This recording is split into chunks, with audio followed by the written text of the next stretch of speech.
Welcome back to Ozarks Live. We're talking all things Survivor again today, and we're going to jump right into it. We had a challenge, the reward challenge, and Erica, once again, was the odd person out. I think the Survivor gods are against her, genuinely. I mean, she's just always the odd man out.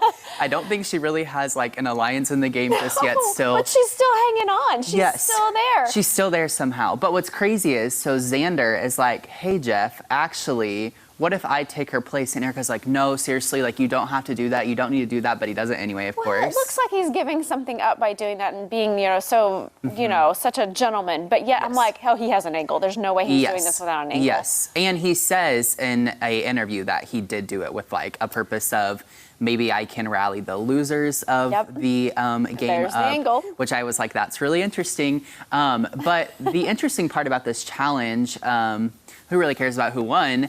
But Jeff does this thing where he sets an advantage under the bench that Xander is on. And if he finds this advantage, he gets it. So he has the entire reward challenge to find it. Yeah, he's sitting out and he can actually find this. Now, my question about this is, they keep showing clips of him. Did he get clued into that? Because he's like looking all over. I know. And I'm like, how would he even know to look for that? And he actually didn't find it.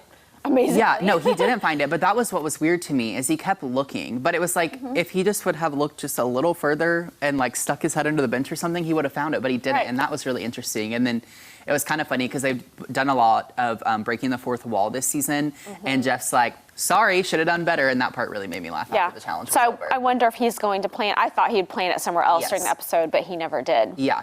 So then we are back at camp after the reward challenge. So the winners of this reward challenge got like a whole platter of grilled cheese and chips and stuff, kind of that comfort food from home. Yes. However, there's this really funny moment in the episode where the losers, which include like Shan and Nasir and Xander, of course, among others, Nasir goes and finds some papaya off the tree to get him. Woo. Yes, of course Nasir's the one that got it, right? Right. And so he comes back and he cuts it up and they're eating it and whatever. Well, Ricard is on the winning team of the reward challenge. So he comes back to camp. After eating his sandwiches and chips, of course. And he asks for a bite of the papaya, and Shan gets so mad. And like, when I tell you, their interviews killed me because they're both like, I've been working with this person the entire time and now I feel like I can't trust them. And I'm like, their two-person alliance they've had since day one is literally gonna go out the window over some papaya. Yeah, it is like the biggest scandal, but yeah, it was very entertaining. Yes, yeah. So then we go to the immunity challenge, which also very interesting.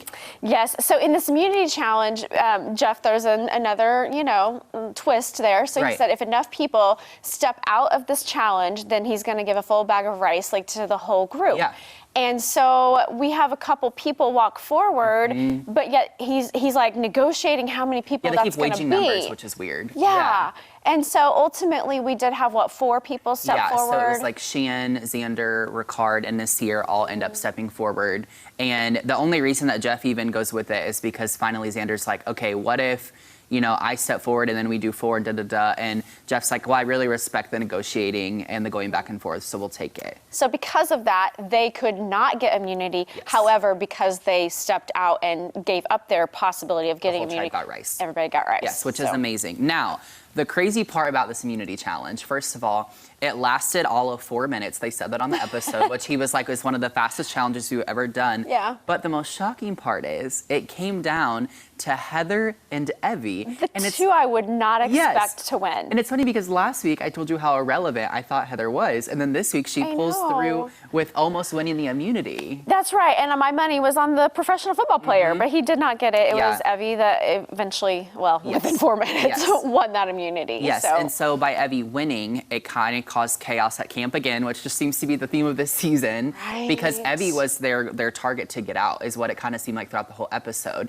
So then they get back to camp, and we see a lot of these alliances that have been working together these last few weeks kind of start to crumble. Yeah, completely fall apart. So we see like Shan and Deshawn arguing a lot, and that's kind of a development you see at camp and at Tribal, which is really interesting to me. And it's because she kind of wants her way. And let's talk about Shan for just a minute.